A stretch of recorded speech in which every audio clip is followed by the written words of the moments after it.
This is John Gilroy from Constellations. In the next episode, we will explore how inexpensive satellite communication can help with containers on docks, cows in the field, and life jackets in the ocean. Hit the music, Claude. Welcome to Constellations, the podcast from Kratos, where industry leaders share their thoughts and experience on the future of space business, policy, and opportunity. If you like Constellations, please support us by giving a rating and review on iTunes. And don't forget to share this podcast online to help our community grow. Welcome to Constellations, the podcast from Kratos. My name is John Gilroy, and I will be your moderator. We know that we can use satellite Earth observation technology to better understand our world, but now it seems possible to leverage satellite to maximize operational efficiency across multiple industries. During today's podcast, we will discuss nanosatellites, the evolution of IoT over satellite, and how 5G IoT can solve big problems in agriculture, transportation, energy industries, and much more. To go over this fascinating topic, we have invited Jaume Sanpera, co-founder and CEO of Sateliot, a company launching the first LEO satellite constellation based on the 5G standard, allowing commercial unmodified cellular IoT devices to connect from space. Whew, that's quite an accomplishment. So Jaume, there's a lot of buzz around LEO, low Earth orbit, around these market opportunities and the many companies trying to capitalize on. So what is your outlook on LEO market opportunities for small sat manufacturers? LEO, for many reasons, is the future of a lot of applications inside the satellite industry. Let's start with those observations. What's easy to understand, is that as close as you are to your objective, as easy as you have a much better definition of what you are looking for. But this observation is clear. But in telecommunications, it's happening exactly the same.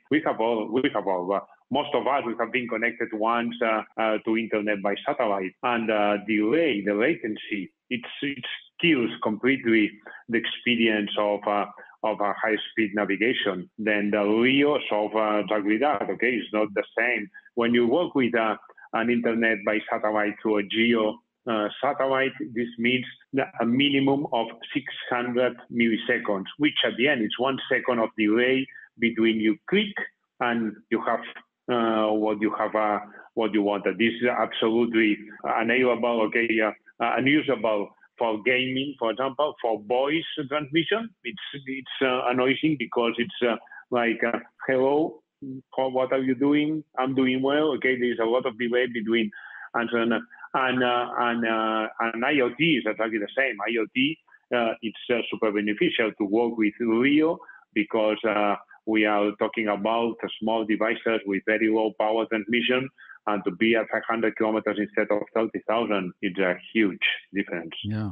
So you say that LEO is the future. Now, you folks already have experience with LEO. In fact, Sateliot has experienced success in LEO with nanosatellites, which are part of a new and growing 5G standard constellation. So, Jaume, can you share with us a little bit about what a nanosatellite is and what makes nanosatellites different from other LEO, MEO, and GEO satellites in the market today? I believe that the best way to explain what a nanosatellite is, it's the reason that it's based on a fully standard device. What does this mean? This means that when you build a nanosatellite, you are building something that it's based on subsystems that they have their own legacy.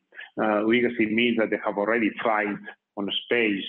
Then the construction, the building up of a nanosatellite based on a standard CubeSat, it means that all the subsystems you buy out of the shelf that are much cheaper, much more reliable because they have been already out there, and much faster. You don't have to design everything from scratch. The solar panels that you buy it. And you know that they have been already working on the hard space conditions. On the other side, nanosatellite against the GEO satellites. They are positioned in a lower constellation. That means that they go in around the world several times per day. Exactly every 90 minutes, and they go over the North Pole, and this helps that there is space for much more of these devices. The GEO the geostationary satellites. They are positioned on a fixed orbit, 30-something kilometers away on the equator. Then there are very limited spaces. By the way, there is no space for more geosatellites today.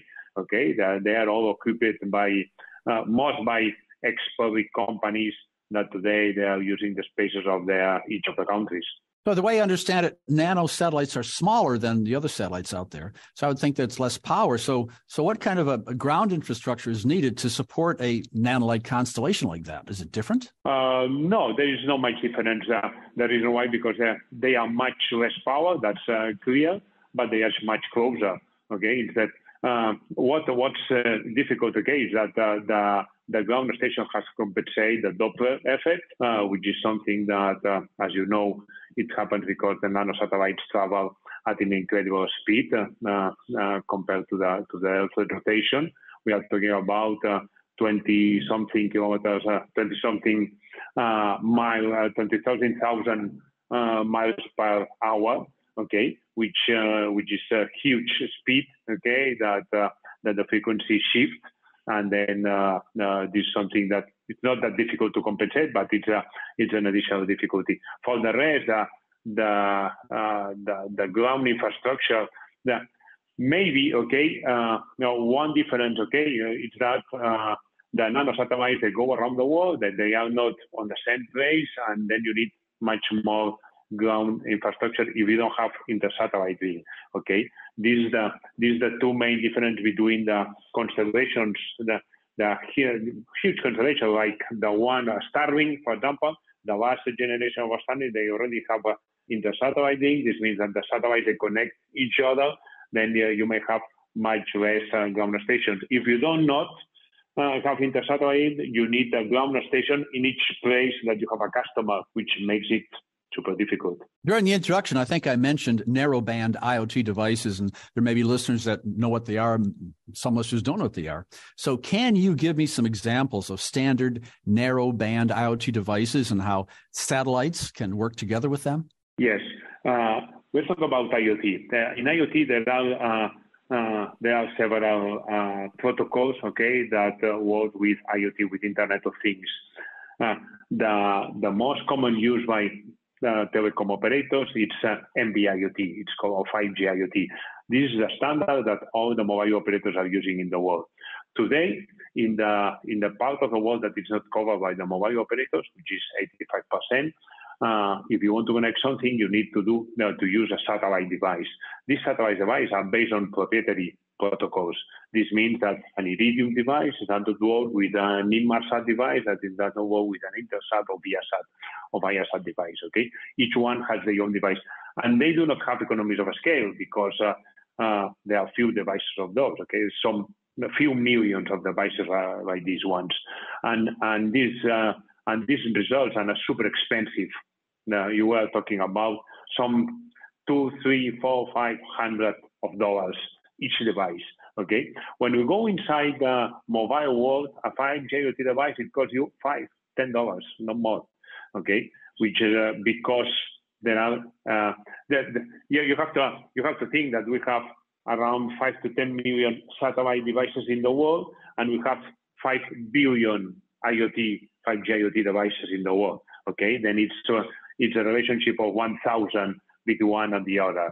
Okay, this huge difference. Okay, it makes that in 5G IoT there are incredible economies of scale for all the different use cases. Okay, if you want to control cows, okay, there are 100 companies in the world that manufacture different types of devices for controlling cows. Exactly the same for agriculture with hundreds of companies or any other. Then what we have done is taking these 5G IoT devices that are super cheap and make it connectable with our satellites. This has not been easy at all. Okay, at the beginning, the hardware was there, but the software needs to be modified. What we have done, we went inside the 3GPP. The 3GPP is a global organization that set up the standard for the mobile industry. Then we have been working for the last 3 years, doing contributions to the 3GPP in order that they standardize what we are using to connect to our satellites. And we succeed. Last year, June 2022, the new release of the standard was approved. And from that moment, all the devices, that comes with the last release, the release 17, will be able to connect seamlessly. The same $5 device will connect seamlessly with our base station when it's inside the city, and with our satellite when it's outside the city with our satellites. We are doing just roaming. We are an extension of coverage of Verizon, of Claro, Telefonica, or KDDI in Japan. Yeah. I watched a YouTube video this morning of you, and I mean, I was surprised at the number of IoT devices. You talk about billions. It seems like there may be more IoT devices than humans on the planet now. I mean, how many IoT devices are out there? Billions and billions, huh? It's incredible. Yeah. The forecast is that within 5 years, will be 5 to 10 IoT devices for each human on Earth. Really? Wow, that's incredible. Yeah, let's talk about IoT applications. So what are some IoT applications that satellites would work best for, and why? Our constellation, we will start next year with 5 satellites. 5 satellites means, that you are going to have 5 to 10 messages in average per day in any place of Earth. This is not a lot, and some applications that's really not enough.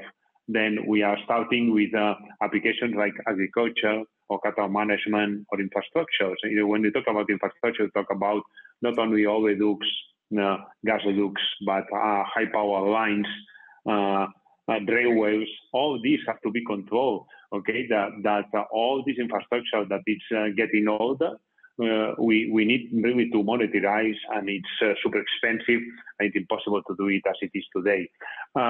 These are the ones, that needs few messages per day. After we go to a bunch of applications that need around 1 message per hour, And here we enter on the logistics.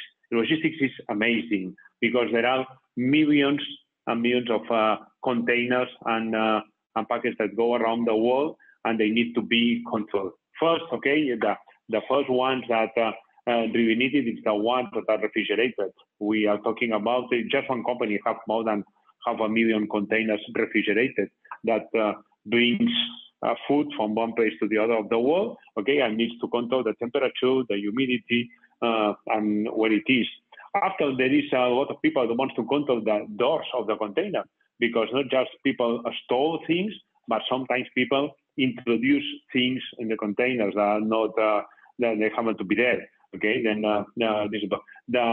there are companies, that says that they use thousands of containers per year, that they are just stock in some places, that they have not to be in a developing country harbor where there is no coverage, and they do not recover no more. There is a company in US that we are working with that is doing attack, that have printed an NB-IoT, a 5G IoT chipset. This means, that you have the capability of tracking your box, that you are sending everywhere in the world. Of course, there is a lot of applications that we love it, that we are working with NGOs in order to control, for example, endangered species.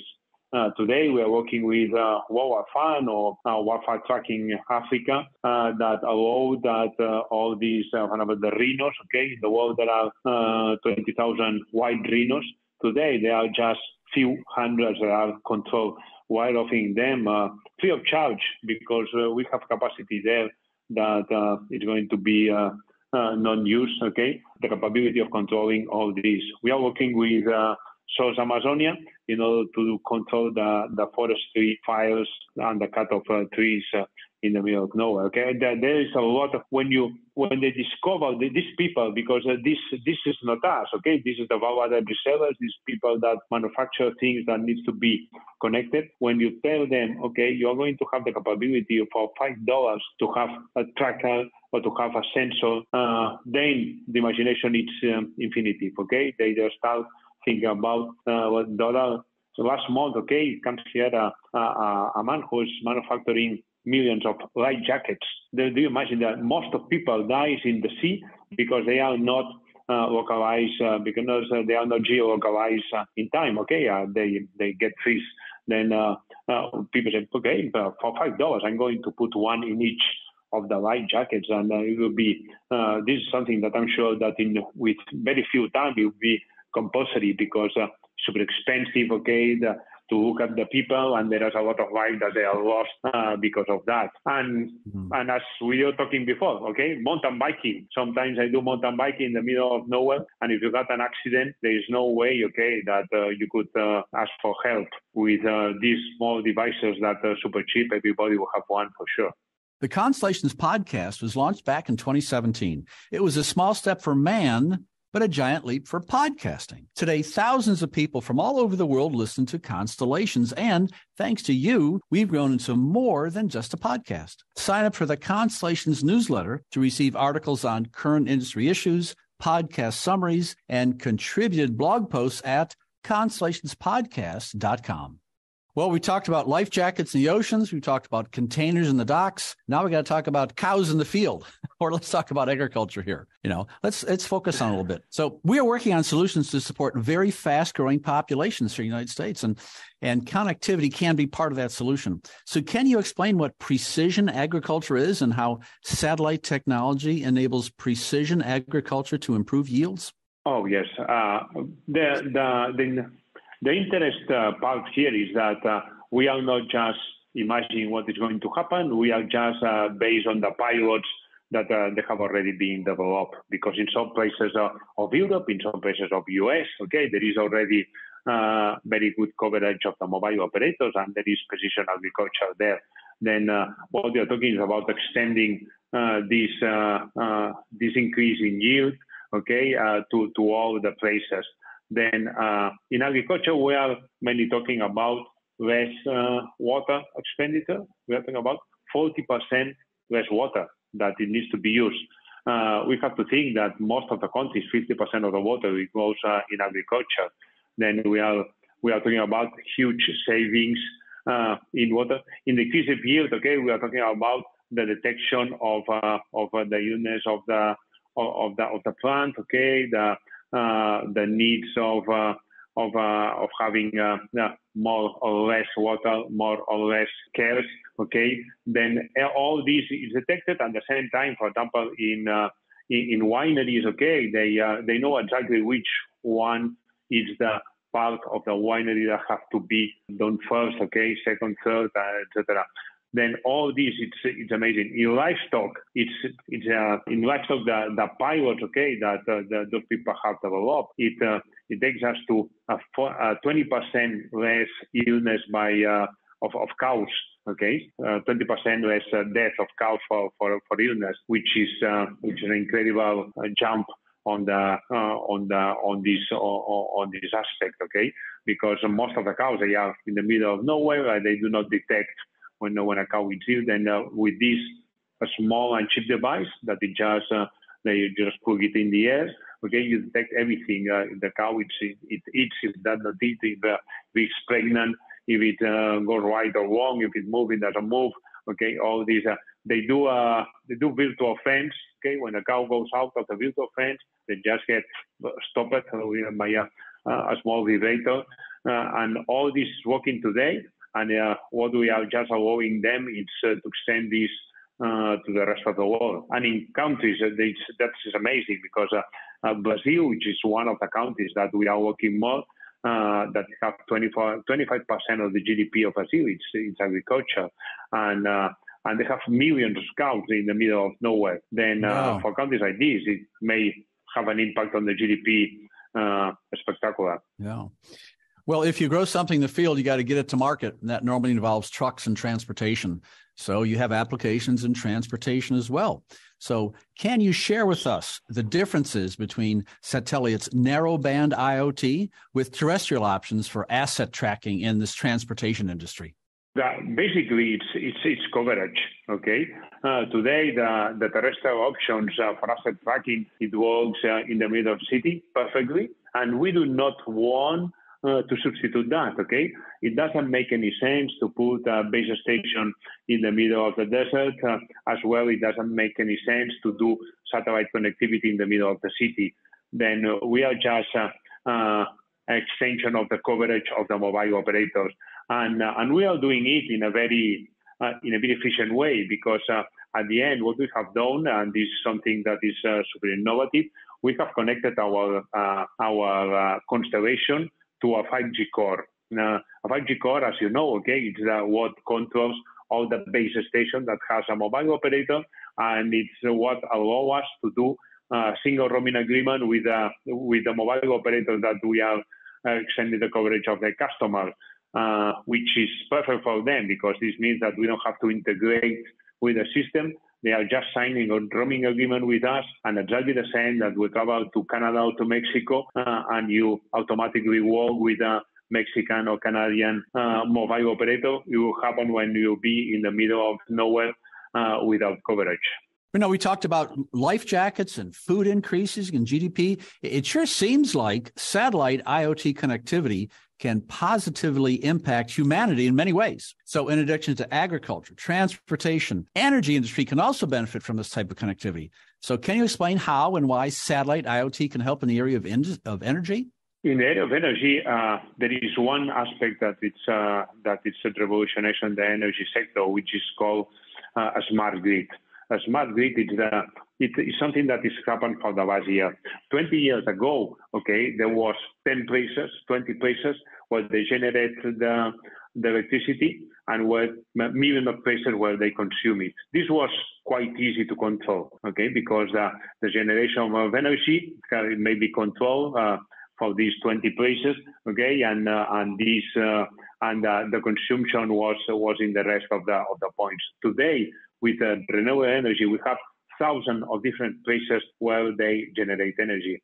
Then it doesn't make any sense to put energy, to inject energy on the line, when there is a nice sun, and there is a lot of energy generated by the solar panels, Then you need to have a lot of smart intelligent, a split between all these points, and this is the smart grid. The smart grid concept is super important, but what it needs is connectivity, because solar panels, wind turbines, all these, they are middle of nowhere. Then you have to control all these in order that they inject the energy when it's needed, and does not do it when it's not, and to do it in a much efficient way.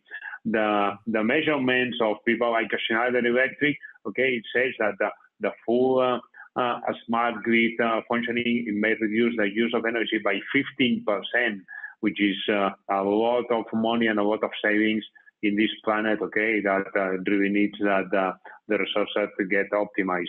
I've been involved in the world of technology for long enough to know that there's always challenges and new technology in making these changes. So Jaume, directing the question to you, so what are some of the challenges that you faced in achieving the direct-to-device integration that it takes to support these 5G IoT applications? What are your challenges? The most difficult one was the change of the standard, that it has taken us 2 years and a lot of efforts in order to convince all the ecosystem, all the industries sector, that they integrate what to our contributions.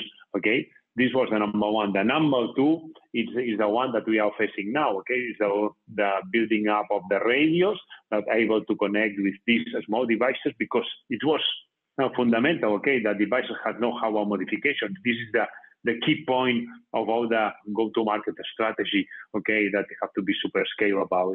That it's fully seamless for the final user.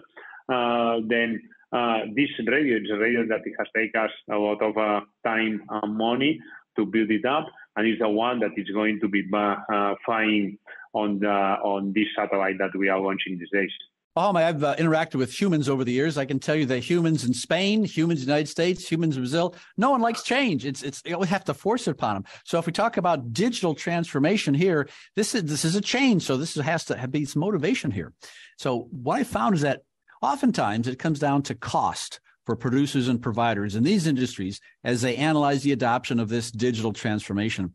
So how is it possible to provide connectivity in this cost-effective way? Because we go back to one of the first questions because of nanosatellites. Nanosatellites, in geosatellites, they are super big satellites that it cost a lot of money and with a lot of redundancy. Nanosatellites, and they are used for a lot of things. When you launch a geosatellite, it has weather, it has defense, it has communications, it has Earth observation, it has all inside, okay? This made a super expensive device.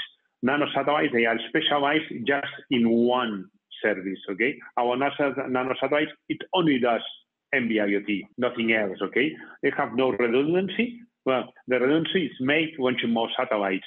Every time that we launch 4 satellites, we launch a 5th one that is used in order that if one of those satellites is stop working, we just make it enter on the atmosphere to get destroyed, and we put the other on its place. Then all this and the time frame, okay, the life of a nanosatellite, it's much shorter. But it's we are talking that geosatellites and it has a life span of 15 years. Okay, nanosatellite, it has a lifespan of 4 or 5 years, which is perfect because it's much more in line with the speed of development in the telecom industry. Yeah, and innovation all the time. Final question here for you. So, Jaume, what are your expectations for the continued advancement of small set technology and the ways it can make our lives better here on Earth? Well, I believe, okay, that one of the things that nanosatellites and it will bring us is connectivity everywhere. And we are talking about connectivity. Connectivity today, it's the opportunity of having access to all the information in a much more homogeneous way. Okay, that there are a lot of places in the world. Okay, that today knowledge is power. Power is richness. Okay, and this will allow the development of all these regions that today they are underdeveloped. If there are some analysis of United Nations, which is super clear that there is a straight line, a straight relationship between connectivity and development, then I believe, okay, that this would be the huge impact of these new constellations in our world. Good. Well, Jaume, it sure looks like you've given our listeners a very, very good idea of how unmodified cellular IoT devices can connect from space. And we're running out of time here. And I'd like to thank our guest, Jaume Sanpera, co-founder and CEO of a company called Sateliot. Thank you, Jaume. Thanks for listening to Constellations, the podcast from Kratos. If you like this interview, please subscribe, tell a friend, and give us a review.